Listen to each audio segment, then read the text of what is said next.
ദൈവനാമത്തിന് മഹത്വം ഉണ്ടാകട്ടെ. അനുഗ്രഹിക്കപ്പെട്ട മറ്റൊരു ദിവസത്തിനായിട്ട് ദൈവത്തിന് നമുക്ക് നന്ദിയും സ്തോത്രവും അർപ്പിക്കാം.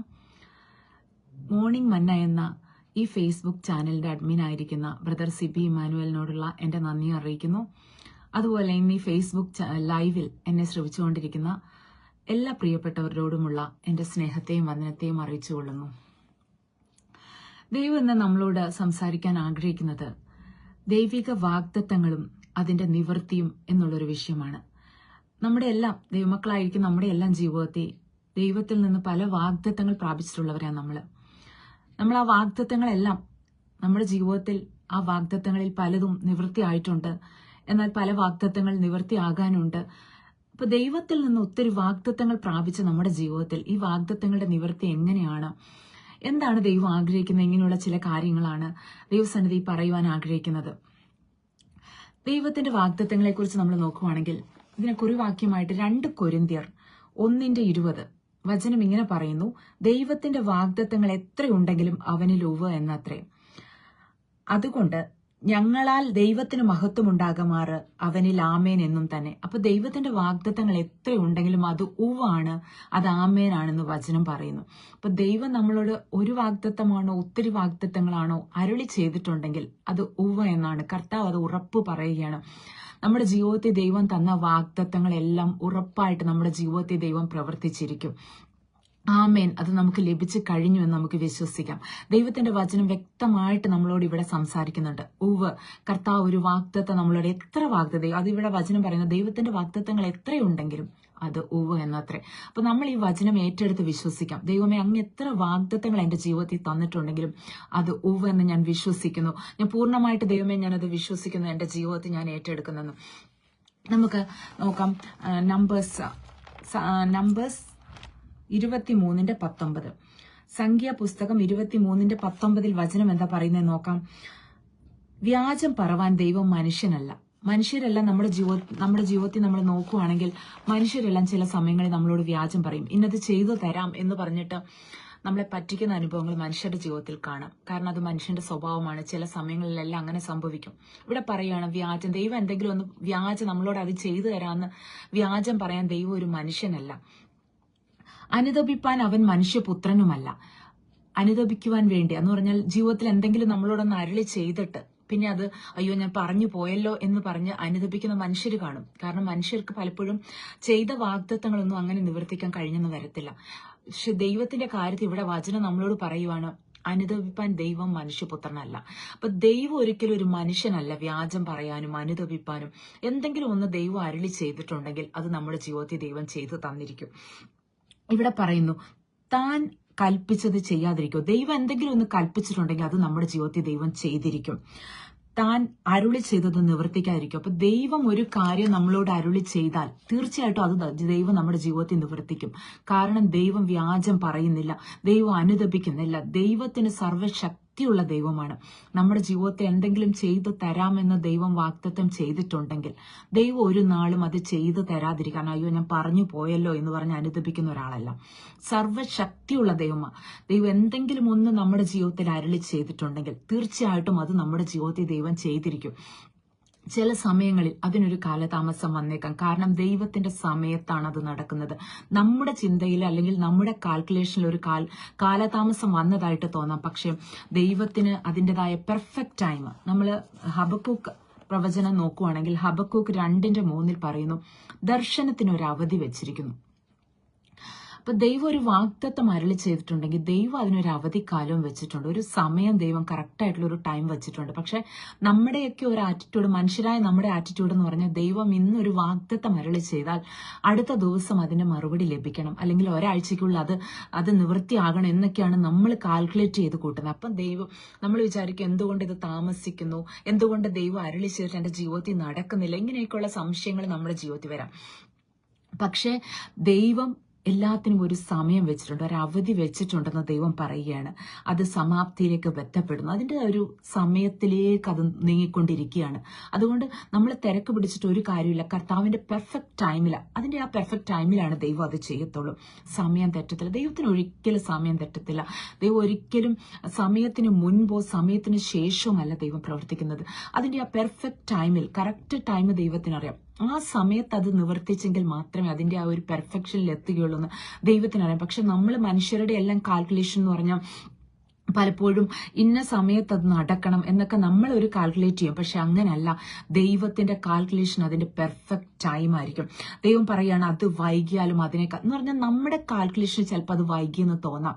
പക്ഷെ അതിനുവേണ്ടി നമ്മൾ കാത്തിരിക്കണം. നമ്മൾ മാനസികമായിട്ട് ചിന്തിക്കുകയാണെങ്കിൽ നമ്മുടെ ജീവിതത്തിൽ ദൈവം ഒരു വാഗ്ദത്തം അരുളി ചെയ്ത് കുറച്ച് നാൾ നമ്മൾ അതിനുവേണ്ടി പ്രാർത്ഥിച്ച് കാത്തിരിക്കുമെങ്കിലും പിന്നീട് നമ്മൾ മനുഷ്യരായതുകൊണ്ട് നമ്മൾ വിചാരിക്കും, ഓ ഇനിയിപ്പോൾ അത് നടക്കത്തില്ലായിരിക്കും എന്ന് പറഞ്ഞാൽ നമ്മളത് വിട്ടുകളയും. നമ്മൾ അതിനുവേണ്ടി കാത്തിരിക്കുന്നത് വിട്ടുകളയും. പക്ഷെ ദൈവത്തിന്റെ ആത്മാവ് ഇവിടെ നമ്മളോട് പറയുക, അതിനുവേണ്ടി നീ കാത്തിരിക്കണം. നിനക്ക് താമസമാണെന്ന് തോന്നിയാലും അതിനുവേണ്ടി കാത്തിരിക്കണം.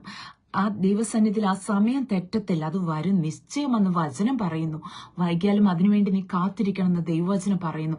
പലപ്പോഴും നമ്മൾ കാത്തിരിക്കുന്നതൊക്കെ വിട്ട് ദൈവം ഒരു വാഗ്ദത്തം നമ്മുടെ ജീവിതത്തിൽ അരുളി ചെയ്ത് തന്നു കഴിയുമ്പം അത് കേൾക്കും, നമ്മൾ കുറച്ച് നാൾ അത് പ്രാർത്ഥിക്കും, പിന്നെ അത് താമസിച്ച് കഴിയുമ്പോൾ നമ്മൾ അതിനെ വിട്ടുകളയുന്ന അനുഭവം ഉണ്ടാവും. പക്ഷെ ദൈവത്തിന്റെ ആത്മാവ് പറയുക, വിട്ടുകളയരുത്. ദൈവം തീർച്ചയായിട്ടും വാഗ്ദത്തം ചെയ്തിട്ടുണ്ടെങ്കിൽ, നമ്മളോട് ഒരു വട്ടം ദൈവം ഒരു കാര്യം അരുളി ചെയ്തിട്ടുണ്ടെങ്കിൽ അത് ദൈവം തീർച്ചയായിട്ടും നിവർത്തിക്കും. ദൈവവചനം പറയുന്ന പോലെ വ്യാജം പറയത്തില്ല. ദൈവം ഒരിക്കലും അരുളി ചെയ്തത് നിവർത്തിക്കാതിരിക്കില്ല. ദൈവം നമ്മളോട് ഒരു കാര്യം അരുളി ചെയ്തിട്ടുണ്ടെങ്കിൽ നമ്മൾ അത് വിശ്വാസത്തോടെ മുറുകെ പിടിക്കണം. നമ്മൾ അവിശ്വസിക്കാൻ പാടില്ല. ദൈവത്തിന് ചെയ്യാൻ കഴിയോ ഇല്ലയോ എന്നുള്ളൊരു അവിശ്വാസമുള്ളൊരു ദുഷ്ടഹൃദയം നമ്മൾ ആർക്കും ഉണ്ടാകാതിരിക്കട്ടെ. ദൈവം എന്തെങ്കിലും അരുളി ചെയ്താൽ നമ്മൾ അത് വിശ്വസിക്കണം. ദൈവം അതെനിക്ക് എന്റെ ജീവിതത്തിൽ ചെയ്യും. വൈകിയാലും അതിനുവേണ്ടി എന്ന് പറഞ്ഞാൽ നമ്മുടെ ജീവിതത്തിൽ വൈകിയെന്ന് തോന്നിയാലും അതിനുവേണ്ടി നാം ശക്തമായിട്ട് കാത്തിരിക്കണം. തീർച്ചയായിട്ടും ദൈവം അത് നമ്മുടെ ജീവിതത്തിൽ ചെയ്യുമെന്നാണ് ദൈവവചനം പറയുന്നത്.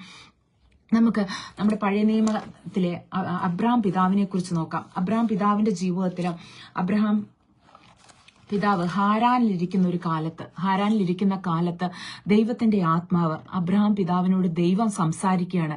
ദൈവം അബ്രഹാമിനോട് പറയുകയാണ്, നീ പോയിട്ട് ഞാൻ കാണിപ്പാനിരിക്കുന്ന ദേശത്തേക്ക് പോയിട്ട് നീയും നിന്റെ പിതൃദേശത്തെയും ചാർച്ചക്കാരെയും, ഉൽപ്പത്തി 12:1 പറയുന്നത്, നീ നിന്റെ ദേശത്തെയും ചാർച്ചക്കാരെയും പിതൃഭവനത്തെയും വിട്ട് പുറപ്പെട്ട് ഞാൻ കാണിപ്പാനിരിക്കുന്ന ദേശത്തേക്ക് പോകാം.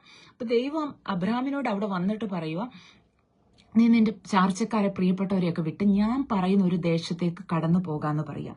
ഞാൻ നിന്നെ വലിയൊരു ജാതിയാക്കും. ഇങ്ങനെ ദൈവം അബ്രഹാം പിതാവിനോട് സംസാരിച്ചപ്പോൾ അബ്രഹാം പിതാവിന് 75 വയസ്സായിരുന്നു.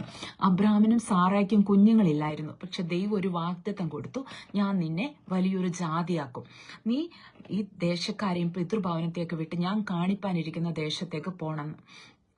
അബ്രഹാം പിതാവിന്റെ ജീവിതത്തിൽ ദൈവം സംസാരിച്ച കാലം മുതൽ ദൈവത്തെ അവിശ്വസിക്കാതെ വിശ്വസിച്ച് ദൈവം പറഞ്ഞതുപോലെ അനുസരിച്ചതായിട്ട് നമുക്ക് കാണാം. അപ്പൊ അബ്രഹാം പിതാവ് ഈ പ്രിയപ്പെട്ടവരെയും ചാർച്ചക്കാരെയും ഒക്കെ വിട്ടിട്ട് ഈ കനാൻ ദേശത്തേക്ക്, ദൈവം കാണിച്ചു കൊടുത്ത കനാൻ ദേശത്തേക്ക് യാത്രയായി. കനാൻ ദേശത്ത് എത്തിക്കഴിഞ്ഞപ്പോഴും ദൈവത്തിന്റെ ആത്മാവിടെ 7-ാമത്തെ വാക്യത്തിൽ പറയുന്നുണ്ട്, യഹോവ അബ്രഹാമിന് പ്രത്യക്ഷനായി നിന്റെ സന്തതിക്ക് ഞാൻ ഈ ദേശം കൊടുക്കുമെന്ന് അരുളി ചെയ്തു. അപ്പൊ ആ കനാൻ ദേശത്ത് എത്തിയപ്പോഴും അബ്രഹാമിനെ ദൈവം ഉറപ്പിച്ചു, നിന്റെ സന്തതിക്ക് ഞാൻ ഈ ദേശം തരുമെന്ന്. എന്നാൽ അപ്പോഴൊന്നും അബ്രഹാമിനും സാറായ്ക്കും കുഞ്ഞുങ്ങളില്ലായിരുന്നു. അവർ കനാൻ ദേശത്തെത്തി. 75 വയസ്സായ അബ്രഹാമിന് കുഞ്ഞുങ്ങളില്ലാതിരിക്കുമ്പോഴാണ് ദൈവത്തിന്റെ ആത്മാവ്, ദൈവം തന്നെ ഈ അബ്രഹാമിനോട് അരുളി ചെയ്യുന്നത്, ഞാൻ നിങ്ങൾക്ക് കുഞ്ഞുങ്ങളെ തരുമെന്ന്. അബ്രഹാം അത് പൂർണ്ണമായിട്ട് വിശ്വസിച്ചു. അത് നീണ്ട ഒരു കാലയളവ് അബ്രഹാമിന്റെ ജീവിതത്തിൽ ഉണ്ടായിരുന്നു. കാലതാമസം വന്ന് കണ്ട് നമ്മുടെ ജീവിതത്തിലും ദൈവം എന്തെങ്കിലുമൊക്കെ അരുളി ചെയ്തിട്ട് പിന്നെ ഒരു കാലതാമസം വരുമ്പോൾ നമുക്കൊക്കെ ഒത്തിരി സംശയങ്ങൾ ജീവിതത്തിൽ വരാം. 15-ാമത്തെ അധ്യായത്തിൽ അബ്രഹാം ദൈവത്തോട് പറയാ, ദൈവമേ അങ്ങ് എനിക്ക് മക്കളെ തന്നിട്ടില്ല, നീണ്ട കാലയളവായി, വാഗ്ദത്തം കേട്ടിട്ട് കാലയളവ് കുറച്ച് കാലമായി, പക്ഷെ ഇതുവരെ ആ വാഗ്ദത്തം ജീവിതത്തിൽ പ്രാപിക്കാൻ കഴിഞ്ഞിട്ടില്ല. അപ്പൊ ദൈവത്തോട് അബ്രഹാം പറയുവാണ്, ദൈവമേ അങ്ങ് എനിക്ക് ഇതുവരെ കുഞ്ഞുങ്ങളെ തന്നിട്ടില്ല, പക്ഷെ എനിക്ക് എന്റെ ദമ്മശേക്കുകാരനായ ഏലിയാസർ അത്ര എന്റെ അവകാശി. 15-ാമത്തെ അധ്യായത്തിലാണ് നമ്മൾ കാണുന്നത്. അബ്രഹാം പിതാവ് ദൈവത്തോട് പറയാ, ഈ ദമ്മശേക്കാരനായ എൻ്റെ വീട്ടിലെ ദമ്മശേക്കാരനായ ഏലിയാസറാണ് എൻ്റെ അവകാശി, അല്ലാതെ കുഞ്ഞുങ്ങളെ ദൈവം എനിക്ക് തന്നിട്ടില്ല എന്നിവിടെ പറയുകയാണ്. പക്ഷെ ദൈവം അബ്രാമിനോട് പറയുക, നീ പുറത്തോട്ട് വാ. 5-ാമത്തെ വാക്യത്തിൽ അവനെ പുറത്തു കൊണ്ടു ചെന്നിട്ട് നക്ഷത്രങ്ങളെ നോക്കുവാൻ പറഞ്ഞു. ഈ നക്ഷത്രങ്ങളെ നിനക്ക് എണ്ണുവാൻ കഴിയുമെങ്കിൽ എണ്ണുക, നിന്റെ സന്തതിയെ ഞാൻ ഇതുപോലെ വർദ്ധിപ്പിക്കുമെന്ന് ദൈവം ഈ അബ്രാമിനോട് അരുളി ചെയ്യുകയാണ്. അബ്രാമിന് അന്നും നീണ്ട കാലയളവ്, വാഗ്ദത്തം ലഭിച്ചിട്ട് നീണ്ട കാലയളവ് കഴിഞ്ഞു. ഇപ്പോൾ ഇത്ര നീണ്ട കാലയളവായിട്ടും അബ്രാമിനോട് ദൈവം അരുളി ചെയ്തപ്പം അത് അബ്രാം എന്ത് ചെയ്തു? യഹോവയിൽ വിശ്വസിച്ചു. അത് അവനെ നീതിയായി കണക്കിട്ടു. പലപ്പോഴും നമ്മുടെ ജീവിതത്തിലാണ് ദൈവം ഒരു വാഗ്ദത്തം ചെയ്തിട്ട് ഒരു നീണ്ട കാലയളവായി കഴിയുമ്പോൾ നമുക്ക് പിന്നെ വിശ്വസിക്കാൻ ബുദ്ധിമുട്ടാവും. ദൈവസന്നിധിയിൽ ദൈവമേ ഇപ്പോൾ ഉള്ളതുപോലെയൊക്കെ എനിക്ക് പോയാൽ മതി ദൈവമേന്ന്, അല്ലെങ്കിൽ ദൈവമേ എന്തുകൊണ്ട് ദൈവം ഇത്ര നാളായിട്ട് വാഗ്ദത്തം ചെയ്തിട്ട് എൻ്റെ ജീവിതത്തിൽ അത് പ്രാപിക്കാൻ കഴിയുന്നില്ല എന്ന് പിറുപിറുക്കുന്ന ഒരു അനുഭവമൊക്കെ നമ്മുടെ ജീവിതത്തിലാണെങ്കിൽ ഉണ്ടാകും. പക്ഷെ അബ്രാം അവിടെ ദൈവസന്നിധിയിൽ ദൈവം എന്തു പറഞ്ഞോ അത് കണ്ണടച്ച് വിശ്വസിക്കുന്ന ഒരു അനുഭവം അബ്രാമിന്റെ ജീവിതത്തിലുണ്ടായി. അത് നീതിയായി കണക്കിട്ടു. പലപ്പോഴും നമ്മൾ നമ്മുടെ ബുദ്ധിമണ്ഡലങ്ങളിൽ ചിന്തിച്ചു കഴിയുമ്പോൾ അസാധ്യമാണ്. ഇവിടെ കുഞ്ഞുങ്ങൾ ഉണ്ടാകാൻ വളരെ അസാധ്യമായിട്ടുള്ള ഒരു കാര്യമാണ് അബ്രാമിനും സാറായിക്കും. അതുപോലെ പല കാര്യങ്ങളും നമ്മുടെ ജീവിതത്തിൽ എടുത്തു നോക്കിയാലും ദൈവം അരുളി ചെയ്ത് വാഗ്ദത്തം ചെയ്ത പല കാര്യങ്ങളും നമ്മൾ ചിന്തിച്ചു നോക്കിയാൽ നമ്മുടെ ജീവിതത്തിൽ അത് അസാധ്യമായിട്ടുള്ള ഒരു കാര്യമായിട്ട് കാണാം. അത് നടക്കാൻ കഴിയുമോ എന്ന് വൈദ്യശാസ്ത്രം വിധി എഴുതിയതായിരിക്കും, ഇനി അത് നടക്കത്തില്ല എന്ന് വിധി എഴുതിയത്. ചില കാര്യങ്ങൾ ജീവിതത്തിൽ അത് ഇനി എന്തായാലും നടക്കില്ല എന്ന് ഉറപ്പിച്ച് നമ്മൾ പോലും ഇരിക്കുന്ന അവസ്ഥയിൽ ദൈവം ഈ അബ്രാം എന്ത് ദൈവം പറഞ്ഞോ അത് അതുപോലെ കണ്ണടച്ച് വിശ്വസിച്ചു. അത് അവന് നീതിയായിട്ട് കണക്കിട്ടു. നമ്മുടെ ജീവിതത്തിലും അങ്ങനെയുള്ളൊരു വിശ്വാസമാണ് ദൈവം നമ്മളെക്കുറിച്ച് ആഗ്രഹിക്കുന്നത്. സാഹചര്യങ്ങളൊക്കെ എതിരായിരിക്കട്ടെ, ഒരു സാഹചര്യവും അതിന് തെളിവായിട്ടില്ല. ഇപ്പം ദൈവം അരുളി ചെയ്തതിന് അനുകൂലമായിട്ട് ഒരു സാഹചര്യവും ഇല്ല.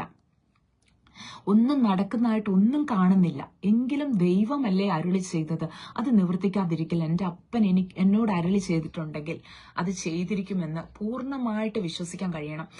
ഈ ലോകത്തിന്റെ അല്ലെങ്കിൽ നമ്മുടെ ബുദ്ധിമണ്ഡലങ്ങളിൽ ചിന്തിച്ചിട്ട് നമ്മളത് ചെയ്യുവാൻ ശ്രമിച്ചാൽ നമുക്കത് നടക്കില്ല. കാരണം നമ്മുടെ ബുദ്ധി പറയും ഇത് നടക്കത്തില്ല. കാരണം വൈദ്യശാസ്ത്രം കൊണ്ടുവന്ന റിപ്പോർട്ടുകൾ അല്ലെങ്കിൽ വൈദ്യശാസ്ത്രം പറഞ്ഞ വിഷയങ്ങളെല്ലാം ഇതിനെതിരെ നേരെ ഓപ്പോസിറ്റാ. ഒരു കാലത്തും നടക്കില്ല എന്നാ വൈദ്യശാസ്ത്രം എഴുതി തന്നിരിക്കുന്നത്. ഒരു കാലത്തും കുഞ്ഞുങ്ങൾ ഉണ്ടാകില്ലെന്ന വിധി എഴുതിയിരിക്കുന്നു. അല്ലെങ്കിൽ ഒരു കാലത്തും ഈ വിഷയം നടക്കത്തില്ല, ഒരു കാലത്തും ഈ രോഗം മാറത്തില്ല, ഇങ്ങനെയൊക്കെ വിധി എഴുതി കൊണ്ടുവന്ന് നിൽക്കുമ്പോൾ ഈ വൈദ്യശാസ്ത്രത്തിന്റെ റിപ്പോർട്ടും പിടിച്ചുകൊണ്ട് ഇതെല്ലാം മാറ്റിവെച്ചുകൊണ്ട് ബുദ്ധിമണ്ഡലത്തിൽ ചിന്തിക്കാതെ ഈ അബ്രാം ദൈവത്തെ വിശ്വസിച്ച പോലെ നമുക്ക് വിശ്വസിക്കാൻ കഴിയുമോ? ദൈവമേ, ഞാൻ അങ്ങയിൽ വിശ്വസിക്കുന്നു. ഞാൻ ഈ ലോകപ്രകാരം എൻ്റെ ബുദ്ധി കൊണ്ട് ഞാൻ വിശ്വസിക്കുന്നില്ല. പക്ഷെ ദൈവമാണ് എന്നോട് അരുളി ചെയ്തതെങ്കിൽ എൻ്റെ ജീവിതത്തിൽ ദൈവം അത് നടത്തിയിരിക്കുന്നു, ഞാൻ വിശ്വസിക്കുന്നു ദൈവസന്നിധി പറയാൻ കഴിയുമോ? നമുക്ക് എത്ര പേർക്ക് അതുപോലുള്ളൊരു വിശ്വാസമുണ്ട്? നമ്മളെ തന്നെ നമ്മൾ ശോധന ചെയ്യണം. ഈ അബ്രാം ദൈവത്തിൽ വിശ്വസിച്ചതുകൊണ്ട് അവന്റെ ജീവിതത്തിൽ അത് എത്ര നീതിയായി കണക്കിട്ടു. നമ്മൾ നമ്മെ തന്നെ ഒന്ന് ശോധന ചെയ്യാം. നമ്മുടെ ജീവിതത്തിൽ നമ്മൾ എത്രത്തോളം നമ്മുടെ കർത്താവിനെ നമ്മൾ അങ്ങനെ വിശ്വസിക്കുന്നു. ഈ ലോകപരമ നമ്മുടെ ബുദ്ധിമണ്ഡലങ്ങളിലല്ലാതെ ഹൃദയംഗമായി ദൈവം എന്നോട് ചെയ്യുമെന്ന് അരുളി ചെയ്തിട്ടുണ്ടെങ്കിൽ അത് ചെയ്യുമെന്ന് എത്ര പേർക്ക് വിശ്വസിക്കാൻ കഴിയും? അബ്രാമിന്റെ ജീവിതത്തിൽ അബ്രാം അത് വിശ്വസിച്ചു. എങ്കിൽ പോലും അബ്രാമിന്റെ ഭാര്യ സാറായോടല്ല അബ്രാമിനോടാണ് ദൈവം സംസാരിച്ച. സാറായിക്ക് അപ്പോഴും സംശയങ്ങൾ ഉണ്ടായിരുന്നു. സാറ വിചാരിച്ചു ദൈവം കുഞ്ഞുങ്ങളെ തരുമെന്ന് പറഞ്ഞെങ്കിൽ നമ്മൾ ഒരു എളുപ്പ പണി നോക്കാമെന്ന് സാറ വിചാരിച്ചു. അങ്ങനെയാണ് സാറയുടെ ദാസിയായ ഹാഗാറിനെ അബ്രാമിന് കൊടുക്കുന്നതും അവർക്കൊരു കുഞ്ഞിനെ ഉണ്ടാകുന്നതും. അപ്പം ഈ സാറായുടെ ജീവിതത്തിൽ നോക്കുകയാണെങ്കിൽ സാറ വിചാരിച്ചു ദൈവം അരുളി ചെയ്യുന്ന വാഗ്ദാനം ചെയ്തു, പക്ഷെ ഞാൻ ഇത്ര പ്രായമായി, എനിക്കിനി കുഞ്ഞുങ്ങൾ ഉണ്ടാകില്ല എന്ന് സാറ വിചാരിച്ചിട്ട് സാറ ഈ ഹാഗാർ മിസ്രൈമി ദാസിയായ ഹാഗാറിലൂടെയായിരിക്കും ഞങ്ങൾക്കൊരു വാഗ്ദത്ത സന്തതി ഉണ്ടാകുന്നതെന്ന് സാറ അങ്ങ് വിചാരിച്ചിട്ട് അങ്ങനെ അങ്ങ് പ്രവർത്തിക്കുകയാണ്. പക്ഷെ പലപ്പോഴും നമ്മളോടൊരു വാഗ്ദത്തം ചെയ്തിട്ടുണ്ടെങ്കിൽ ദൈവത്തിന് അറിയാം ഏത് വഴിയിലൂടെ നമുക്ക് ആ വാഗ്ദത്തം നൽകണമെന്ന്. പലപ്പോഴും നമ്മൾ അതിനുവേണ്ടി ഒരു എളുപ്പ വഴി നോക്കിക്കഴിഞ്ഞാൽ അത് പലപ്പോഴും പല പ്രശ്നങ്ങളിലേക്കും നയിക്കും. ഇവിടെ നമ്മൾ നോക്കുവാണെങ്കിൽ ഹാഗാറിന്റെ കണ്ണിൽ 16:4 നമ്മൾ കാണുന്ന അവളുടെ യജമാനത്തി അവളുടെ കണ്ണിന് നിന്ദിതയായി. അപ്പം ഗർഭം ധരിച്ചെന്ന് ഹാഗാർ അറിഞ്ഞപ്പം യജമാനത്തി പിന്നെ നിന്ദിതയായി. അത് പിന്നീട് ഒത്തിരി പ്രശ്നങ്ങളിലേക്ക് നടത്തേണ്ടി വന്നു. അവിടെ ഒത്തിരി പ്രശ്നങ്ങൾ ഉണ്ടായി. നമുക്കറിയാം ഹാഗാറിനെ അവിടെ നിന്ന് പുറത്താക്കേണ്ടി വന്നു, ഹാഗാറിനെയും കുഞ്ഞിനെയും. അങ്ങനെ ഒത്തിരി പ്രശ്നങ്ങൾ അതിന്റെ പുറകെ നടന്നു. അപ്പൊ ദൈവം അരുളി ചെയ്തത് നിവർത്തിക്കുവാൻ ദൈവം ശക്തനാണ്. നമ്മൾ അതിന്റെ മേലെ വേറൊരു എളുപ്പ വഴിക്ക് വേണ്ടി നോക്കേണ്ട കാര്യമില്ല. ദൈവസന്നിധിയിൽ നമ്മളെ തന്നെ സമർപ്പിച്ചിട്ട് കർത്താവ് എന്നോട് അരുളി ചെയ്തിട്ടുണ്ടെങ്കിൽ കർത്താവ് അത് നിവർത്തിച്ച് തരുമെന്ന് ഞാൻ പൂർണ്ണമായിട്ട് വിശ്വസിക്കുന്നു എന്ന് ദൈവസന്നിധിയിൽ നമ്മൾ വിശ്വസിക്കാൻ കഴിയണം. നമ്മൾ അതിനുവേണ്ടി ഒരു എളുപ്പ വഴിയും നോക്കാൻ പോകണ്ട. ദൈവം നമ്മളോട് അരുളി ചെയ്ത് അത് തീർച്ചയായിട്ടും നിവർത്തിച്ചിരിക്കും. അങ്ങനെ അവർക്കൊരു കുഞ്ഞുണ്ടായി. വീണ്ടും നീണ്ട കാലയളവ് ഇവർ കാത്തിരിക്കേണ്ടി വന്നു. നമുക്കറിയാം വീണ്ടും 24 വർഷം, അതായത് വീണ്ടും ഈ കുഞ്ഞുണ്ടായി കഴിഞ്ഞ് വീണ്ടും 13 വർഷം കഴിഞ്ഞാണ് അബ്രാമിനോട് ദൈവം സംസാരിക്കുന്നത്. അതുവരെ ഒരു കാലയളവിൽ ദൈവം മൗനമായിരുന്നായിട്ട് നമുക്ക് കാണാം. മൗനമായിട്ടെന്നല്ല, ഈ വിഷയത്തിന് മേലെ അവരോടൊരു മറുപടി ഉണ്ടായിട്ടില്ല. ഈ വാഗ്ദത്ത സന്തതിയുടെ വിഷയത്തിന്മേൽ ഒരു മറുപടി ഉണ്ടായില്ല. നീണ്ട 13 വർഷം, ഈ ഇസ്മായിൽ ഉണ്ടായിൽ നിന്ന് നീണ്ട 13 വർഷം ആ വിഷയത്തിന്മേലൊരു ഉത്തരം ഉണ്ടായതായിട്ട് നമുക്ക് കാണുന്നില്ല. എന്നാൽ നമ്മൾ നോക്കുവാണെങ്കിൽ ഉൽപ്പത്തി തന്നെ 17:19 നമ്മൾക്ക് കാണാം. അബ്രാമിനോട് ദൈവം പറയുകയാണ്, നിന്റെ ഭാര്യ സാറ നിനക്കൊരു മകനെ പ്രസവിക്കും, നീ അവന് ഇസഹാക്ക് എന്ന് പേരിടണം. അപ്പം അബ്രഹാമിനോടും സാറയോടും ദൈവം വീണ്ടും വാഗ്ദത്തത്തെ ഒന്നുകൂടെ ഉറപ്പിക്കുക. ചിലപ്പോൾ നമ്മുടെയൊക്കെ ജീവിതത്തിൽ ചെറുപ്പകാലങ്ങളിൽ കേട്ട വാഗ്ദത്തമായിരിക്കും. കുറച്ചു കാലമൊക്കെ നമ്മൾ പ്രാർത്ഥിച്ചിട്ടുണ്ടാവും, നമ്മൾ വിട്ടുകളഞ്ഞ ചില വാഗ്ദത്തങ്ങളെ ചിലപ്പോൾ ദൈവം ചില ദൈവദാസന്മാരിലൂടെയോ ചില വചനത്തിലൂടെയോ അല്ലെങ്കിൽ നമ്മളോട് വ്യക്തിപരമായിട്ടോ ദൈവം നമ്മളെ ഉറപ്പിക്കും. നിന്റെ വാഗ്ദത്തത്തിനുള്ള ഇനി കാലതാമസമില്ല, അത് സമാപ്തിയിലേക്ക് ബന്ധപ്പെട്ടുകൊണ്ടിരിക്കുക, നീ അതിനായിട്ട് കാത്തിരിക്കണം, അത് സമയം തെറ്റത്തില്ല, അത് വന്നുകൊണ്ടിരിക്കുകയാണെന്ന് ദൈവം നമ്മളെ ചിലപ്പോൾ വചനങ്ങളിലൂടെ ഉറപ്പിക്കും, ചില പാട്ടിലൂടെ ഉറപ്പിക്കും, ചില ദൈവദാസന്മാരിലൂടെ ഉറപ്പിക്കും. ചിലപ്പോൾ എങ്ങനെയാണെങ്കിലും ദൈവം നമ്മളോട് പേഴ്സണലി സംസാരിച്ചിട്ടാണെങ്കിലും ദൈവം നമ്മളെ ഉറപ്പിച്ച് നമ്മളോട് പറയും, നമ്മുടെ വാഗ്ദത്തത്തിനുള്ള സമയമായി, വാഗ്ദത്തം നിവൃത്തിയായി. അപ്പൊ ഇവിടെ നീണ്ട കാലയളവാണ്, 24 വർഷം. 75-ാമത്തെ വയസ്സിൽ ദൈവം അരുളി ചെയ്തിട്ട് പിന്നെ 99-ാമത്തെ വയസ്സിൽ ദൈവം വീണ്ടും പറയുവാണ് വാഗ്ദത്ത സന്തതിയെ നൽകുമെന്ന്. അപ്പൊ നീണ്ട 24 വർഷം അബ്രഹാം സാറയും കാത്തിരുന്നു. എന്നാൽ അബ്രഹാമിന്റെ ജീവിതത്തിൽ ഒരു ക്ഷീണിക്കുന്ന അനുഭവം ഉണ്ടായില്ല. അബ്രഹാം ദൈവത്തിൽ അങ്ങ് വിശ്വസിച്ചു, അടിയുറച്ച് വിശ്വസിച്ചു.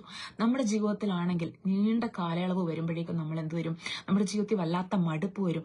എന്തുകൊണ്ടാണ് ദൈവമേ അങ്ങ് അരുളി ചെയ്തിട്ട് ഇത്ര നീണ്ട കാലയളവ് കടന്നു പോകുന്നത്? എന്താണ് എൻ്റെ ജീവിതത്തിൽ വാഗ്ദത്തം ചെയ്തത് നിവൃത്തി സംഭവിക്കാത്തതെന്നൊക്കെ പറഞ്ഞ് പിറുപിറുക്കുന്ന അനുഭവം ചിലപ്പോൾ നമ്മുടെ ജീവിതത്തിൽ വന്നേക്കാം. ദൈവസന്നിധിയിൽ അങ്ങനെ എന്തെങ്കിലും നമ്മൾ പിറുപിറുക്കുന്നുണ്ടെങ്കിൽ ദൈവസന്നിധി നമുക്ക് ക്ഷമ ചോദിക്കാം. ദൈവമേ, അങ്ങയുടെ വാഗ്ദത്തത്തിനായിട്ട് ഞാൻ കാത്തിരിക്കും ദൈവമേ, അതൊരിക്കലും സമയം തെറ്റത്തില്ല, അതിന്റെ പെർഫെക്റ്റ് ടൈമിന് വേണ്ടി ദൈവം വെച്ചിരിക്കോ. പക്ഷെ പലപ്പോഴും പെർഫെക്റ്റ് ടൈം ആകുന്നതിന് മുമ്പ് നമ്മൾ അതിനുവേണ്ടി വെപ്രാളപ്പെടുക, ദൈവമേ അങ്ങ് അരുളി ചെയ്ത വാഗ്ദത്തം എന്താ നിവർത്തിക്കാത്തതെന്ന് പറഞ്ഞ്. പക്ഷെ ദൈവം പറയും, അതിന്റെ ആ പെർഫെക്റ്റ് ടൈമിൽ നടന്നെങ്കിലേ അത് ശരിയാവുകയുള്ളൂ. ദൈവം ആ സമയത്തിന് വേണ്ടി വെച്ചിരിക്കുകയാണ്. ഇവിടെ നമുക്കറിയാം അബ്രഹാമിന്റെ 100-ാം വയസ്സിൽ നീണ്ട 25 വർഷങ്ങൾ അബ്രഹാം കാത്തിരുന്ന് 100-ാം വയസ്സിൽ വാഗ്ദത്ത സന്തതിയായ ഇസഹാക്കിനെ ദൈവം അബ്രഹാമിനെ കൊടുക്കുകയാണ്. അപ്പൊ നീണ്ട കാലം 25 വർഷം കാത്തിരുന്നെങ്കിലും ആ വാഗ്ദത്ത സന്തതിയെ ദൈവം കൊടുക്കുകയും ദൈവം അരുളി ചെയ്ത വാഗ്ദത്തങ്ങൾ പോലെ തന്നെ ആകാശത്തിലെ നക്ഷത്രങ്ങളെ പോലെ അവരെ വർദ്ധിപ്പിക്കുകയും ചെയ്തു. അപ്പൊ ദൈവം ഒരു കാര്യം അരുളി ചെയ്താൽ ദൈവം അത് തീർച്ചയായിട്ടും നിവർത്തിക്കും. പക്ഷെ കാലയളവ്, കാലതാമസം ഇതെല്ലാം നമുക്ക് തോന്നുന്നത് കൊണ്ട്, അതിന് കാലതാമസം വന്നു നമുക്ക് തോന്നുന്നുണ്ട്, പലപ്പോഴും പിറുപിറുക്കുകയോ പലപ്പോഴും നമ്മുടെ ജീവിതത്തിൽ അതിനെ ഓർത്ത് ടെൻഷൻ അടിക്കുകയോ എന്തുകൊണ്ടാണ് ദൈവമേ വൈകുന്നതെന്ന് പറയുകയോ ഒക്കെ അനുഭവങ്ങൾ നമുക്ക് ഉണ്ടായേക്കാം. പക്ഷെ ദൈവസന്നിധി നമുക്ക് ക്ഷമ ചോദിക്കാം. ദൈവമേ അങ്ങ് എല്ലാം പെർഫെക്റ്റ് ടൈമിനാണല്ലോ ചെയ്യുന്ന ദൈവമേ. ഞാനാണെങ്കിൽ കർത്താവെ സംശയിക്കുന്ന അനുഭവങ്ങൾ എൻ്റെ ജീവിതത്തിൽ ഉണ്ട് ദൈവമേ. ഞാൻ സംശയിച്ചിട്ട് കർത്താവെ അരുളി ചെയ്ത ഈ വാഗ്ദത്തം ഇനി നടക്കുമോ നടക്കില്ലേ, ദൈവം തന്നെയാണോ എന്നോട് അരുളി ചെയ്തത്, അതോ എനിക്ക് തോന്നി, ഇങ്ങനെയൊക്കെ നമ്മളുടെ ഉള്ളിൽ എന്തോരം സംശയങ്ങൾ കടന്നു വരാം. പക്ഷെ ദൈവസന്നിധി നമുക്ക് ഉറപ്പിച്ച് ദൈവസന്നിധി നമുക്ക് വിശ്വസിക്കാം. കാരണം ദൈവവചനം നമ്മളോട് വ്യക്തമായിട്ട് പറയാണ്, ദൈവം ഒരു വാക്ക് അരുളി ചെയ്ത ദൈവം അത് നിവർത്തിക്കുമെന്ന്. അതുകൊണ്ട് തീർച്ചയായിട്ടും ദൈവ പൈതലെ നമ്മുടെ ജീവിതത്തിൽ ദൈവം ഒരു വാഗ്ദത്തം അരുളി ചെയ്തിട്ടുണ്ടെങ്കിൽ നമുക്കത് മുറുകെ പിടിച്ച് പ്രാർത്ഥിക്കാം. നമ്മളത് വിട്ട് കളഞ്ഞിട്ടുണ്ടെങ്കിൽ ദൈവസന്നിധി ക്ഷമ ചോദിക്കാം. ദൈവമേ ഞാനിതാ മുറുകെ പിടിച്ച് വീണ്ടും ആ വിഷയത്തിന് വേണ്ടി പ്രാർത്ഥിക്കുന്നു. അങ്ങ് എന്നോട് അരുളി ചെയ്ത വിഷയം ദൈവമേ അങ്ങയുടെ സന്നിധി വെച്ച് ഞാൻ പ്രാർത്ഥിക്കുന്നു. വാഗ്ദത്തത്തിന് ദൈവം ഒരു നിവർത്തി വയ്ക്കുന്ന കാലമുണ്ട്. യാക്കോബിന്റെ ജീവിതത്തിൽ നമ്മൾ നോക്കുകയാണെങ്കിൽ ഉൽപ്പത്തി 28 നമ്മൾ നോക്കുവാണെങ്കിൽ യാക്കോബിന്റെ ജീവിതത്തിൽ 28:15 പറയുകയാണ്, ഇതാ ഞാൻ നിന്നോട് കൂടെയുണ്ട്. ഇത് നമ്മൾ കാണുന്നത് യാക്കോബ് ഏശാവിന്റെ മുന്നിൽ നിന്ന് ഓടിപ്പോകുന്ന ഒരു കാലത്ത് ദൈവം യാക്കോബിനോട് സംസാരിച്ചൊരു വചനമാണ്, ഞാൻ നിന്നോട് കൂടെയുണ്ട്, നീ പോകുന്നിടത്തൊക്കെയും നിന്നെ കാത്ത് ഈ രാജ്യത്തേക്ക് നിന്നെ മടക്കി വരുത്തും, ഞാൻ നിന്നെ കൈവിടാതെ നിന്നോട് അരുളി ചെയ്തത് നിവർത്തിക്കും. അപ്പം ഉൽപ്പത്തി 28:15 ഇത് പറയുന്നത്. യാക്കോബ് ഓടിപ്പോകുന്ന കാലത്ത് ദൈവം യാക്കോബിനോട് അരുളി ചെയ്ത്, ഞാൻ നീ പോകുന്നിടത്തൊക്കെ നിന്റെ കൂടെ ഇരിക്കും. വലിയൊരു വാഗ്ദത്തം നമ്മുടെ ജീവിതത്തിലും ദൈവം നൽകുവാണ്. പലപ്പോഴും പ്രവാസികളൊക്കെ ആയിട്ട് നമ്മൾ കഴിയേണ്ടി വരുന്ന നമ്മളുടെ ജീവിതത്തിൽ ദൈവം നമ്മളോട് പറയുക, നമ്മൾ പോകുന്ന ഇടത്തെല്ലാം ദൈവം നമ്മോട് കൂടെ ഇരിക്കും. എത്ര നല്ല ഒരു പ്രോമിസാണ് ദൈവം നമുക്ക് തരുന്നത്. നമ്മൾ നമ്മുടെ പ്രിയപ്പെട്ടവരെയും ചാർച്ചക്കാരെയൊക്കെ വിട്ട് അന്യ ഒരു ദേശത്ത് വന്നു കഴിയുമ്പോൾ ദൈവം നമ്മളോട് പറയുക, നീ പോകുന്നിടത്തൊക്കെയും ഞാൻ നിന്റെ കൂടെയുണ്ട്. എത്ര മനോഹരമായ ഒരു പ്രോമിസാണ് ദൈവം നമുക്ക് തരുന്നത്. നിന്നെ കാത്തി രാജ്യത്തേക്ക് മടക്കി വരുത്തുമെന്ന് യാക്കോബിനോട് ദൈവം അവിടെ അരുളി ചെയ്യുകയാണ്. ഞാൻ നിന്നെ കൈവിടാതെ അരുളി ചെയ്തത് നിവർത്തിക്കും. ഇങ്ങനൊരു വാഗ്ദത്തം കൊടുത്തു കഴിഞ്ഞ് യാക്കോബിന്റെ ജീവിതത്തിൽ നോക്കിയാലും നീണ്ട കാലയളവ് ഈ വാഗ്ദത്തത്തിന് വേണ്ടി കാത്തിരിക്കേണ്ടതായിട്ട് വന്നിട്ടുണ്ട്. ഉൽപ്പത്തി 31:41 പറയുന്നുണ്ട്, 20 വർഷം ഞാൻ നിന്റെ വീട്ടിൽ പാർത്തു. അങ്കിളിന്റെ വീട്ടിലേക്ക്, ലാബാന്റെ വീട്ടിലേക്കാണ് ഓടിപ്പോയത്. അമ്മയുടെ ബ്രദറിന്റെ വീട്ടിലേക്ക് ഓടിപ്പോയിട്ട് നീണ്ട 20 വർഷം ഈ ലാബാന്റെ വീട്ടിൽ യാക്കോബിന് കഴിയേണ്ടി വന്നു. എന്നാൽ ദൈവം അരുളി ചെയ്ത വാഗ്ദത്തം എന്താ? ഞാൻ ആയിരിക്കുന്നിടത്തെല്ലാം നിന്നെ സൂക്ഷിച്ചു കൊള്ളാമെന്ന്. അപ്പൊ നമുക്കറിയാം, ഈ യാക്കോബ് ആയിരുന്ന സ്ഥലത്തെല്ലാം ദൈവം അവനെ അധികം അനുഗ്രഹിച്ചു. ഈ ലാബാന്റെ വീട്ടിലുണ്ടായിരുന്ന കാലത്ത് അധികം അനുഗ്രഹിച്ചു. ഉൽപ്പത്തി 30:30 പറയുന്നുണ്ട്, ഞാൻ വരും മുമ്പേ നിനക്ക് അല്പമേ ഉണ്ടായിരുന്നുള്ളൂ, ഇപ്പോൾ അത് അത്യന്തം വർദ്ധിച്ചിരിക്കുന്നു, ഞാൻ കാൽ വെച്ചെടുത്തൊക്കെയും യഹോവ നിന്നെ അനുഗ്രഹിച്ചിരിക്കുന്നു. അപ്പം ഈ യാക്കോബ് നിന്നിടത്തെല്ലാം ദൈവം അധികം അനുഗ്രഹങ്ങൾ കൊടുത്തു. കാരണം ദൈവം ഒരു വാഗ്ദത്തം യാക്കോബിനോട് പറഞ്ഞു, ഞാൻ നീ പോകുന്നിടത്തൊക്കെ നിന്റെ കൂടെ ഇരുന്ന് നിന്നെ ധൈര്യപ്പെടുത്തും, തിരിച്ച് നിന്നെ ദേശത്തേക്ക് ഞാൻ മടക്കി വരുത്തും. ഇങ്ങനൊരു വാഗ്ദത്തം കൊടുത്തു. അതുപോലെ യാക്കോബ് അന്യദേശത്തായിരുന്ന കാലത്തെല്ലാം ദൈവം യാക്കോബിന്റെ കൂടെ ഇരുന്ന് അവനെ അനുഗ്രഹിച്ച് മറ്റുള്ളവരിൽ പരമായിട്ട് യാക്കോബ് നിൽക്കുന്ന ഇടമെല്ലാം ഒരു അനുഗ്രഹപൂർണമാക്കി സാമ്പത്തിക നന്മകളെല്ലാം കൊടുത്ത് ദൈവം യാക്കോബിനെ അവിടെ അനുഗ്രഹിച്ചു. പക്ഷെ 20 വർഷക്കാലം, നീണ്ട 20 വർഷക്കാലം ആ വാഗ്ദത്ത നിവർത്തിക്കായിട്ട് യാക്കോബ് കാത്തിരിക്കേണ്ടി വന്നു. യാക്കോബ് ആ ദേശത്ത് നിന്ന് പിന്നീട് നമുക്ക് കാണാം, നീണ്ട കാലങ്ങൾക്ക് ശേഷം 35:1 ഉൽപ്പത്തി 35:1 ദൈവം യാക്കോബിനോട് പറയാണ്, നീ പുറപ്പെട്ട് ബേഥേലിൽ ചെന്ന് പാർക്ക. നിന്റെ സഹോദരനായ ഏശാവിന്റെ മുമ്പിൽ നിന്ന് നീ ഓടിപ്പോകുമ്പോൾ നിനക്ക് പ്രത്യക്ഷനായ അവിടെ ഒരു യാഗപീഠം ഉണ്ടാക്കുക എന്ന് കൽപ്പിച്ചു. അപ്പം ദൈവം വീണ്ടും യാക്കോബിനോട് സംസാരിക്കുന്നത് ഇവിടെ വെച്ചാണ്.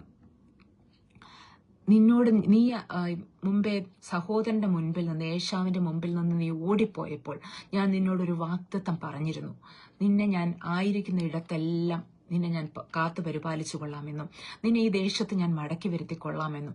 എന്നാൽ ദൈവം അതുപോലെ വാഗ്ദത്തം പോലെ നിവർത്തിച്ച് ആ ദേശത്തേക്ക് മടക്കി വരുത്തി. അപ്പോൾ അവിടെ ഒരു യാഗപീഠം ഉണ്ടാക്കുവാൻ യാക്കോബിനോട് ദൈവം പറയുകയാണ്. ഈ 2 പേരുടെ ജീവിതത്തിൽ നമ്മൾ നോക്കുവാണെങ്കിലും ദൈവം അരുളി ചെയ്ത വാഗ്ദത്തം പോലെ നിവർത്തിച്ചതായിട്ട് കാണാം.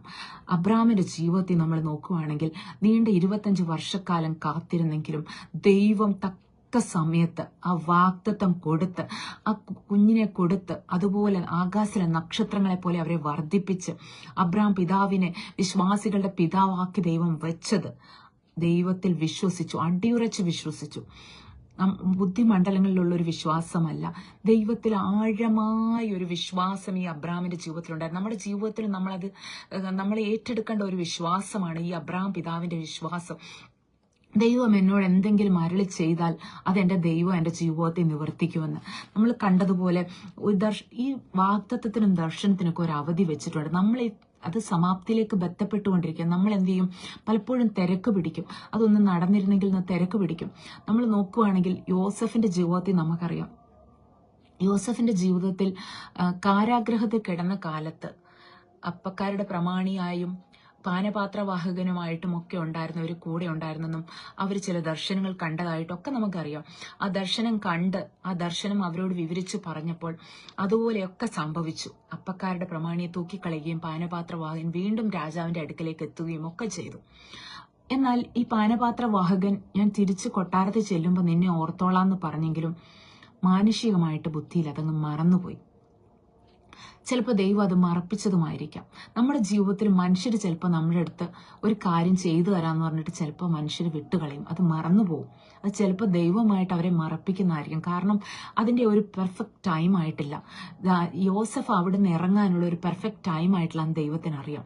ദൈവം ഒരു സമയം വെച്ചിട്ടുണ്ട്. അത് പെർഫെക്റ്റ് ടൈമിലും ആണ് അത് നടക്കുകയുള്ളൂ. ദൈവം അത് പെർഫെക്റ്റ് ടൈമിലാണ് ചെയ്യിക്കാൻ പോകുന്നത്. അപ്പം യോസഫിനോട് ദൈവം ആ സമയത്ത് അതും ആ പാനപാത്രവാഹകൻ മറന്നു പോയത് കൊണ്ട് തന്നെ തക്ക സമയത്ത് പിന്നീട് ആ ഒരു സ്വപ്നം വിവേചിക്കാൻ വേണ്ടി ആ ഒരു കാലം വന്നപ്പോൾ ആണ് പിന്നീട് പാനപാത്രവാഹകന് ആ ഓർമ്മ ലഭിക്കുന്നത്.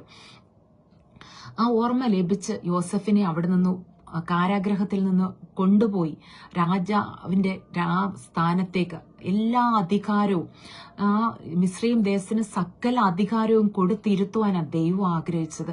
ദൈവം അതുകൊണ്ട് തന്നെ ആ തക്ക സമയത്ത് കാരാഗ്രഹത്തിൽ നിറക്കി ആ ദേശത്തിന് മുഴുവൻ അധികാരിയാക്കി യോസഫിനെ ദൈവം വെച്ചു. നമ്മുടെ ജീവിതത്തിലും ദൈവം ആഗ്രഹിക്കുന്ന ഇങ്ങനെയാണ്, തക്ക സമയത്ത് വാഗ്ദത്ത നിവർത്തി. അതിനു മുമ്പുമല്ല പിമ്പുമല്ല, ആ തക്ക സമയത്ത് ആ വാഗ്ദത്ത നിവർത്തി നടന്നു കഴിയുമ്പം അത് നമ്മുടെ ജീവിതത്തിൽ ഏറ്റവും നന്നായിരിക്കും. അതിനു മുമ്പാണെങ്കിൽ അത് അല്ലെങ്കിൽ അതിന് പിമ്പാണെങ്കിൽ ഒന്നും അതിന്റെ ആ പെർഫെക്ഷനിലേക്ക് എത്തില്ല. നമ്മൾ പലപ്പോഴും സമയം തിരക്ക് പിടിക്കേണ്ട കാര്യമില്ല. ദൈവമേ, അങ്ങ് എന്നോട് അരുളി ചെയ്ത വാഗ്ദത്തത്തിന്റെ ആ ഒരു പെർഫെക്റ്റ് ടൈമില് കറക്റ്റ് സമയത്ത് ദൈവമേ അത് എനിക്ക് നിവർത്തിച്ച് തരണേന്ന് ദൈവസന്നിധി നമുക്ക് പ്രാർത്ഥിക്കാം. ദൈവം നമ്മളോട് അരുളി ചെയ്ത ആ വചനം പോലെ തന്നെ സമയം തെറ്റുകയില്ല. അത് ഹബക്കൂക്കിന്റെ 2:3 നമ്മൾ കണ്ടത്. സമയം തെറ്റത്തില്ല. ദൈവത്തിന് ഒരിക്കലും സമയം തെറ്റത്തില്ല. ദൈവത്തിന് പെർഫെക്റ്റ് ടൈം ആണെന്നുള്ളത് അറിയാം. അതിനായിട്ട് കാത്തിരിക്കുക, അത് വരും നിശ്ചയം. കാത്തിരിക്കാൻ ഒരു മനസ്സ് നമുക്കുണ്ടാകണം. ആ കാത്തിരിക്കുന്ന വാഗ്ദത്തം ലഭിച്ചതിൽ നിന്ന് വാഗ്ദത്ത നിവൃത്തിയിലേക്കുള്ള ഒരു പീരീഡ് ഓഫ് ടൈമില് കാത്തിരിക്കൽ നമുക്ക് പലപ്പോഴും ഇച്ചിരി ബുദ്ധിമുട്ടുള്ള കാര്യമാണ്. ദൈവം അരുളി ചെയ്തിട്ട് അത് നീണ്ട കാലയളവാകുമ്പോൾ നമുക്കൊരു ബുദ്ധിമുട്ട് വരും, നമുക്കൊരു പ്രയാസം വരും. ദൈവമേ, വാഗ്ദത്തം ലഭിച്ചിട്ട് കാലങ്ങളായി, ദൈവമേ ഇതുവരെ മറുപടി ലഭിച്ചില്ല, അല്ലെങ്കിൽ വാഗ്ദത്തത്തിലേക്ക് എത്തുന്ന പോലുമില്ല. ദൈവമേ, അതിന്റെ ഒരു സൂചന പോലും, ദൈവം അരുളി ചെയ്ത വാഗ്ദത്തം ഇതുവരെ ഒരു സൂചന പോലും എനിക്കതിന് ലഭിക്കുന്നില്ല, അല്ലെങ്കിൽ ഒരു കൈപ്പത്തി മേഘം പോലും പൊങ്ങുന്നില്ലല്ലോ ദൈവമേ, ഒന്നും സംഭവിക്കുന്നില്ലല്ലോ. ഇങ്ങനെയൊക്കെ പറഞ്ഞ് നമ്മൾ വിഷമിക്കാം, പിറുപിറുക്കാം, ഇതൊക്കെ സംഭവിക്കാം. പക്ഷെ ദൈവസന്നിധിയിൽ ഇന്ന് ഏറ്റുപറഞ്ഞ ക്ഷമയോടെ, ദൈവമേ അങ്ങ് ഒരു വാഗ്ദത്തം അരുളി ചെയ്ത് അത് നിവർത്തിച്ചിരിക്കുമെന്ന് ഞാൻ വിശ്വസിക്കുന്നു. ദൈവം ഇന്ന് കേട്ട വചനത്തിലൂടെ കർത്താവെ അവിടെ തന്നെ ഒന്നുകൂടെ ഉറപ്പിച്ചു. എന്റെ ജീവിതത്തിൽ ദൈവം അരുളി ചെയ്ത വാഗ്ദത്തം നിവർത്തിക്കാൻ അങ്ങ് ശക്തനാണ്. അങ്ങ് വെച്ചിരിക്കുന്ന അവധിക്ക് വേണ്ടി ഞാൻ കാത്തിരിക്കണം. കാരണം അതൊരു പെർഫെക്റ്റ് ടൈമാണ് ദൈവമേ. അങ്ങ് എൻ്റെ ജീവിതത്തിൽ വെച്ചിരിക്കുന്ന അവധി എന്ന് പറഞ്ഞാൽ ഒരു പെർഫെക്റ്റ് ടൈമാണ് ദൈവമേ. ആ പെർഫെക്റ്റ് ടൈമിന് വേണ്ടി കാത്തിരിക്കാൻ അവിടുന്ന് എന്നെയും സഹായിക്കണമെന്ന് ദൈവസന്നിധി നമുക്ക് പ്രാർത്ഥിക്കാം. ദൈവത്തിന്റെ കൃപ നമ്മുടെ ജീവിതത്തിൽ ഉണ്ടെങ്കിൽ മാത്രമേ ഈ അബ്രഹാം പിതാവ് കാത്തിരുന്നത് പോലെ വിശ്വസിച്ചുകൊണ്ട് വിശ്വസിച്ചത് നീതിയായിട്ട് അബ്രഹാം പിതാവിന് കണക്കിട്ടു. അവിശ്വസിച്ചില്ല. അബ്രഹാം പിതാവിന്റെ ജീവിതത്തിൽ ഒരു അവിശ്വാസത്തിന്റെ അനുഭവം ഉണ്ടായില്ല. എന്നാൽ അവരുടെ ജീവിതത്തിൽ സാറായിൽ നിന്നുണ്ടായ ഒരു എളുപ്പ വഴിക്കൊക്കെ ശ്രമിച്ചെങ്കിലും അതൊക്കെ പിന്നീട് ബുദ്ധിമുട്ടായതൊക്കെ നമ്മൾ കണ്ടു. നമ്മുടെ ജീവിതത്തിൽ നമ്മൾ ദൈവം ഒന്ന് അരുളി ചെയ്തിട്ടുണ്ടെങ്കിൽ അതിനുവേണ്ടി വാഗ്ദത്തത്തിന് വേണ്ടി കാത്തിരിക്കുക. മറ്റെളുപ്പ വഴികളൊന്നും നമ്മൾ ചിന്തിക്കേണ്ട കാര്യമില്ല. ദൈവം എന്നോട് ഒരു കാര്യം അരുളി ചെയ്തല്ലോ, ഇനിയിപ്പോൾ അത് ദൈവത്തിന് കഴിയില്ലേ, ഞാനൊരു എളുപ്പ വഴി നോക്കാം എന്നൊന്നും നമ്മൾ ചിന്തിക്കേണ്ട കാര്യമില്ല. കാരണം സർവശക്തന് കഴിയാത്തായിട്ട് ഒന്നുമില്ല. നമ്മളൊരു എളുപ്പ വഴിയും പറഞ്ഞു കൊടുക്കേണ്ട കാര്യമില്ല. നമ്മുടെ കാര്യത്തിൽ ഇങ്ങനെ ചെയ്യണേ ദൈവമേ, ഇങ്ങനെ ചെയ്താൽ ഈ കാര്യം നടക്കും ദൈവമേ എന്നൊന്നും ദൈവത്തെ നമ്മൾ എളുപ്പ വഴി പഠിപ്പിക്കേണ്ട ഒരു കാര്യവുമില്ല. ദൈവത്തിനറിയാം ഏത് വഴിയാണ് നമ്മളെ നടത്തേണ്ടത്, ഏത് വഴിയെ നമ്മളെ ആ പെർഫെക്റ്റ് നമ്മളെ ആ വാഗ്ദത്ത നിവൃത്തിയിലേക്ക് ഏത് വഴിയെ കൊണ്ടുപോയാൽ അത് നന്നായിരിക്കുമെന്നും അത് നമ്മുടെ ജീവിതത്തെ അനുഗ്രഹമായിരിക്കുമെന്നൊക്കെ ദൈവത്തിനറിയാം. പക്ഷെ നമ്മൾ ബുദ്ധിമണ്ഡലത്തിൽ ചിന്തിച്ചാൽ പലപ്പോഴും നമുക്കത് മനസ്സിലാവത്തുമില്ല. നമ്മുടെ ജീവിതത്തിൽ അത് നടക്കുവാൻ കഴിയുമോ എന്ന് പോലും നമുക്ക് ചിന്തിക്കാൻ പറ്റില്ല. പക്ഷെ ഈ ബുദ്ധിപരമായി ചിന്തിക്കുന്നൊക്കെ വിട്ടിട്ട് അബ്രാമിനെ പോലെ വളരെ നിഷ്കളങ്കമായിട്ട് ദൈവത്തിലൊന്ന് വിശ്വസിക്കാൻ കഴിയുമോ? കഴിഞ്ഞ കാല വാഗ്ദത്തങ്ങൾ ഏറ്റെടുത്തൊന്ന് പ്രാർത്ഥിക്കാൻ കഴിയുമോ? ദൈവമേ, ഞാനിതാ എന്നെ തന്നെ അങ്ങയുടെ സന്നിധിയിലേക്ക് സമർപ്പിക്കുന്നു. അബ്രഹാം പിതാവിനെ പോലെ നിഷ്കളങ്കമായി ദൈവമേ, അങ്ങ് എന്ത് പറഞ്ഞാലും അത് നിവർത്തിക്കുമെന്ന് ഞാൻ വിശ്വസിക്കുന്നെന്ന് ദൈവസന്നിധി പറയാൻ കഴിയുമോ? അബ്രഹാം പിതാവ് വിശ്വസിച്ചത് നീതിയായി കണക്കിട്ടതുപോലെ നമ്മുടെ ഓരോരുത്തരുടെയും ജീവിതത്തിൽ നമ്മൾ വിശ്വസിച്ചത് നമുക്ക് നീതിയായിട്ട് കണക്കിടട്ടെ. ദൈവത്തിന്റെ വചനം നമ്മൾ ആദ്യം കണ്ടതുപോലെ തന്നെ എത്ര ദൈവത്തിന്റെ വാഗ്ദത്തങ്ങൾ എത്രയുണ്ടെങ്കിലും അവനിൽ ഉവ്വ് എന്നത് നമ്മൾ 2 കൊരിന്ത്യർ 1-ലാണത് കണ്ടത്. 1:20 അതാണ് നമ്മൾ കുറിവാക്യമായിട്ട് വായിച്ചത്. കർത്താവിന്റെ വാഗ്ദത്തങ്ങൾ നമ്മുടെ ജീവിതത്തിൽ എത്രയുണ്ടെങ്കിലും അത് ഉവ്വ് എന്നത്ര. അപ്പം അത് ദൈവത്തിന് മഹത്വം ഉണ്ടാകുമാറത് ആമേൻ എന്നത്രേ. അപ്പൊ ദൈവത്തിന്റെ വാഗ്ദത്തങ്ങൾ എത്രയുണ്ടെങ്കിലും ഉവ്വ് ആമേൻ എന്നുള്ളതാണ്. നമ്മൾ അതിൽ ഒരു സംശയവും വെക്കണ്ട. ദൈവം ഇനി അത് വാഗ്ദത്തം നിവർത്തി ലേറ്റാക്കുവോ, സമയത്തിന് മുമ്പ് വരുമോ, ഇങ്ങനെ ഒന്നും നമ്മൾ ചിന്തിക്കേണ്ട. കാരണം ദൈവത്തിന് അതിന്റെ പെർഫെക്റ്റ് ടൈമിൽ നമ്മുടെ ജീവിതത്തിൽ തരാൻ ഉദ്ദേശമുണ്ട്. അതുകൊണ്ട് ദൈവം അതിന്റെ പെർഫെക്റ്റ് ടൈമിൽ നമ്മുടെ കയ്യിൽ തരാനിരിക്കുകയാണ്. നമ്മൾ അതിനെപ്പറ്റി ഭാരപ്പെട്ട് കലങ്ങണ്ട. ദൈവസന്നിധി സമർപ്പിച്ച് വിശ്വസിച്ച് പ്രാർത്ഥിച്ചാൽ മതി. ദൈവമേ, എന്തെല്ലാം റിപ്പോർട്ടുകളാണെങ്കിലും, എന്തെല്ലാം കാര്യങ്ങൾ നിയമം നമുക്ക് ചിലപ്പോൾ എതിരായിരിക്കും. ഇത് നടക്കില്ല എന്ന് നിയമം പറയുന്നുണ്ടാകാം, അധികാരികൾ പറയുന്നുണ്ടാകാം ഒരിക്കലും ഇത് നടക്കത്തില്ല എന്ന്, വൈദ്യശാസ്ത്രം പറയുക ഒരിക്കലും ഇത് നടക്കത്തില്ല എന്ന്. അങ്ങനെ പല റിപ്പോർട്ടുകളും നമുക്കെതിരായിട്ടാണ് വരുന്നത്. പക്ഷെ വാഗ്ദത്തം നമ്മുടെ ഉള്ളിൽ കിടക്കുക. വാഗ്ദത്തം കിടക്കുമ്പോഴും വരുന്ന റിപ്പോർട്ടുകൾ എതിരായിട്ടുള്ളത്, വരുന്ന എല്ലാ വൈദ്യശാസ്ത്രം മുഴുവൻ നമുക്കെതിര്, വൈദ്യശാസ്ത്ര റിപ്പോർട്ട് മുഴുവൻ നമുക്കെതിര്, അധികാരികൾ നമുക്കെതിര്, നമുക്കൊരു ഫയൽ റെക്കോർഡുകൾ രേഖകളെല്ലാം നമുക്കെതിര്. ഇങ്ങനെ എതിരായിട്ട് നിൽക്കുമ്പോഴും വാഗ്ദത്തം നമ്മുടെ ഉള്ളിൽ ദൈവം തന്നിട്ടുണ്ടെങ്കിൽ ഈ എതിരായിട്ടുള്ളതിനെ ഒന്നും നോക്കണ്ട. കാരണം വാഗ്ദത്തം ചെയ്തവൻ ഇതിനേക്കാളൊക്കെ മുകളിലാണ് ഇരിക്കുന്നത്. ഈ ലോകത്തിലെ വൈദ്യന്മാരെക്കാളും ഈ ലോകത്തിലെ അധികാരികളെക്കാളും മുകളിലാണ് നമ്മുടെ ദൈവം സർവശക്തൻ ഇരിക്കുന്നത്. എന്ത് സാഹചര്യങ്ങൾ എതിരെ നിൽക്കട്ടെ അതൊന്നും നോക്കണ്ട. ദൈവത്തിന്റെ കൈ മുറുകെ പിടിച്ചുകൊണ്ട്, കർത്താവെ, അങ്ങ് അരുളി ചെയ്ത ഈ വാഗ്ദത്തങ്ങൾക്കായി നന്ദി. കഴിഞ്ഞ കാലങ്ങളിൽ ദൈവത്തിന്റെ വാഗ്ദത്തങ്ങൾ എത്രയുണ്ടെങ്കിലും ഉവ്വ് എന്നാണ് പറയുന്നത്. അത് 1, 2 എന്നല്ല. എത്ര നമ്മുടെ ജീവിതത്തിൽ എന്തെല്ലാം വാഗ്ദത്തങ്ങൾ കർത്താവ് തന്നിട്ടുണ്ടോ അതെല്ലാം ഉവ്വാണ്. നമ്മൾ അത് വിശ്വസിക്കാൻ തയ്യാറാവണം. ദൈവം ഒരു വാക്ക് നമ്മളോട് അരുളി ചെയ്തിട്ടുണ്ടെങ്കിൽ അത് നിവർത്തിച്ചിരിക്കും. അതിലൊന്നും സംശയിക്കേണ്ട കാര്യമില്ല. സംശയത്തോടെ ഒന്നും നമ്മൾ നോക്കണ്ട. വിശ്വസിക്കുന്നവർക്ക് വേണ്ടി മാത്രമേ ദൈവത്തിന് പ്രവർത്തിക്കാൻ കഴിയുള്ളൂ. സംശയത്തോടെ ഇരുന്നു കഴിഞ്ഞാൽ, സംശയത്തെ ഇരുമനസ്സുള്ള മനുഷ്യൻ തന്റെ വഴികളിലൊക്കെയും അസ്ഥിരനാകുന്ന വചനം പറഞ്ഞു. ഇരുമനസ്സോടെ നമ്മളൊരു കാര്യം നേടിയെടുക്കാൻ നമ്മൾ വിചാരിക്കേണ്ട. ദൈവസന്നിധിയിൽ നമ്മൾ വിശ്വസിക്കണം. വിശ്വസിച്ചാൽ ദൈവത്തിന്റെ മഹത്വം കാണുമെന്ന വചനം പറയുന്നത്. അപ്പം വാഗ്ദത്തം ദൈവം എന്തരുളി ചെയ്തിട്ടുണ്ടെങ്കിലും സാഹചര്യങ്ങളോ റിപ്പോർട്ടുകളോ എന്തെതിരായിട്ട് വന്നാലും നമ്മൾ വിശ്വസിച്ച് നിൽക്കണം. കർത്താവ് നമ്മുടെ ജീവിതത്തിൽ അത് അരുളി ചെയ്തിട്ടുണ്ടെങ്കിൽ അത് ചെയ്യുമെന്ന് നമ്മൾ പൂർണ്ണമായിട്ട് വിശ്വസിക്കണം. എത്രത്തോളം ദൈവസന്നിധിയിൽ നമ്മളെ തന്നെ താഴ്ത്തി ദൈവസന്നിധിയിൽ നമുക്ക് വിശ്വാസത്തോടെ ഇരിക്കാൻ കഴിയുമോ അത്രത്തോളം വിശ്വാസത്തോടെ നമ്മൾ ഇരിക്കണം. അവിശ്വാസമുള്ള ഒരു ഹൃദയം, ദുഷ്ടഹൃദയം നമ്മളിൽ വരാതിരിക്കാൻ നമ്മൾ പ്രാർത്ഥിക്കണം. ദൈവമേ, അവിടുന്ന് എന്നോട് ക്ഷമിക്കണേ കർത്താവെ. ദൈവമേ, ദൈവസന്നിധിയിൽ ഞാൻ ഏൽപ്പിക്കുന്നു കർത്താവെ. കഴിഞ്ഞ കാലങ്ങളിൽ എൻ്റെ ജീവിതത്തിൽ അവിശ്വാസം വന്നുപോയി കർത്താവെ. ഇനി ഇത് നടക്കില്ല എന്ന് ഞാൻ വിശ്വസിച്ചു, അല്ലെങ്കിൽ ഇനി ഇത് നടക്കാൻ പോകുമോ, ഇനി റിപ്പോർട്ടെല്ലാം എതിരാണല്ലോ, ഈ രേഖകളെല്ലാം എനിക്ക് എതിരാണല്ലോ, ഇനി ഇത് നടക്കുമോ എന്ന് ഞാൻ കർത്താവെ സംശയിച്ചു പോയിട്ടുണ്ട് ദൈവമേ. പക്ഷെ അങ്ങനല്ല ദൈവമേ, ഞാൻ അങ്ങയുടെ സന്നിധിയിൽ എന്നെ താഴ്ത്തുന്നു കർത്താവെ. എൻ്റെ ഉള്ളിൽ വന്നുപോയ സംശയങ്ങൾ എന്നോട് ക്ഷമിക്കണമേ. അവിടുന്ന് എന്നെ സഹായിക്കണമേ കർത്താവെ. അവിടുത്തെ കൃപ എൻ്റെ മേൽ ചൊരിയണേ ദൈവമേ. അവിശ്വാസം എന്നിൽ വരരുതേ ദൈവമേ. വിശ്വസിക്കുന്നവർക്ക് നീതിയായി കണക്കിടുന്ന ദൈവമേ, കഴിഞ്ഞ കാലങ്ങളിൽ എൻ്റെ ജീവിതത്തിൽ അങ്ങ് അരുളി ചെയ്ത എല്ലാ വാഗ്ദത്തങ്ങളെയും ഞാൻ ആമേനെന്നും ഉവ്വെന്നും പറഞ്ഞ് വിശ്വസിക്കുന്നെന്ന് നമുക്ക് ദൈവസന്നിധിയിൽ ഏറ്റു പറയാം. കഴിഞ്ഞ കാലങ്ങളിൽ ദൈവം പലരിലൂടെ, പല ദൈവദാസന്മാരിലൂടെ ആകട്ടെ, നമ്മളോട് പേഴ്സണലായിട്ട് സംസാരിച്ചതാകട്ടെ, വചനങ്ങളിലൂടെ നമുക്ക് തന്ന വാഗ്ദത്തങ്ങളാകട്ടെ, നമ്മൾ എഴുതി വെച്ച് പ്രാർത്ഥിക്കുന്ന ആ വാഗ്ദത്തങ്ങൾ, നമ്മളെ വിശ്വസിച്ച് പ്രാർത്ഥിക്കുന്ന ആ വാഗ്ദത്തങ്ങൾ ഈ നാളുകളിൽ ദൈവം നമുക്ക് നൽകി തന്നിരിക്കും. ഇന്ന് ഈ വചനത്തിലൂടെ ദൈവം നമ്മളെ ഒന്നുകൂടെ ഉറപ്പിക്കുവാണ്. ദർശനത്തിന് അവധി വെച്ചിട്ടുണ്ട്, പക്ഷെ അത് സമാപ്തിയിലേക്ക് ബന്ധപ്പെട്ടുകൊണ്ടിരിക്കുകയാണ്. അത് വരും, അത് നിശ്ചയം, താമസിക്കുകയില്ല. അതിനായിട്ട് കാത്തിരിക്കുക. സംശയത്തിന്റെ വേരൊന്നും വരാതെ ഈ ദൈവവചനത്തിനായിട്ട്, ഈ വാഗ്ദത്തങ്ങൾക്കായിട്ട് നമുക്ക് കാത്തിരിക്കാം. അബ്രാഹാമിന്റെ ജീവിതത്തെക്കുറിച്ചും യാക്കോബിന്റെ ജീവിതത്തെക്കുറിച്ചും നമ്മൾ കണ്ടതുപോലെ നീണ്ട കാലയളവായിരുന്നെങ്കിലും, നമ്മുടെ മാനുഷിക ബുദ്ധിയിൽ അത് നീണ്ട കാലയളവായിരുന്നെങ്കിലും അതിന്റെ പെർഫെക്റ്റ് ടൈമിൽ ദൈവം അത് അവർക്ക് ചെയ്തു കൊടുത്തതുപോലെ നമ്മുടെ ജീവിതത്തിൽ നമുക്ക് നീണ്ട കാലയളവെന്ന് തോന്നുന്ന ചില വിഷയങ്ങളുടെ മേലെ അതിൻ്റെതായ പെർഫെക്റ്റ് ടൈം ദൈവത്തിനറിയാം. അപ്പം ആ സമയത്ത് ദൈവം നമുക്കത് പെർഫെക്റ്റ് ആയിട്ട് ചെയ്തു തരും. ഒരു നാളും അനുതപിക്കാൻ, വ്യാജം പറയാൻ ദൈവം മനുഷ്യനല്ല, അനുതപിപ്പാൻ അവൻ മനുഷ്യപുത്രനുമല്ല എന്ന് ദൈവവചനം പറയുന്ന പോലെ തന്നെ ദൈവം അരുളി ചെയ്തത് നിവർത്തിക്കും. വാഗ്ദത്തം ചെയ്തത് ദൈവം കൽപ്പിച്ചത് ചെയ്യാതിരിക്കുമോ? ഒരിക്കലുമില്ല. ദൈവം നമ്മളോട് വാഗ്ദത്തം ചെയ്തത് ദൈവം നിവർത്തിച്ചിരിക്കും. നമ്മൾ ആ ഒരു വിശ്വാസമുള്ള ഹൃദയത്തോടെ ദൈവസന്നിധിയിൽ നമ്മൾ ഇരുന്നാൽ മാത്രം മതി. നമ്മൾക്ക് കഴിഞ്ഞ കാലങ്ങളിൽ എല്ലാ വാഗ്ദത്തങ്ങളും തീർച്ചയായിട്ടും നമ്മുടെ ജീവിതത്തിൽ ദൈവം ചെയ്തിരിക്കും. ഈ വചനങ്ങളാൽ ദൈവം നിങ്ങളെ എല്ലാവരെയും അനുഗ്രഹിക്കട്ടെ.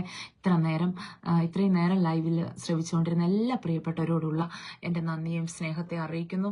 ഈ ചാനലിലുള്ള എല്ലാ പ്രിയപ്പെട്ടവരോടും സ്നേഹത്തെയും നന്ദിയും അറിയിക്കുന്നു. ദൈവം എല്ലാവരെയും ധാരാളമായിട്ട് അനുഗ്രഹിക്കട്ടെ. ആമേൻ.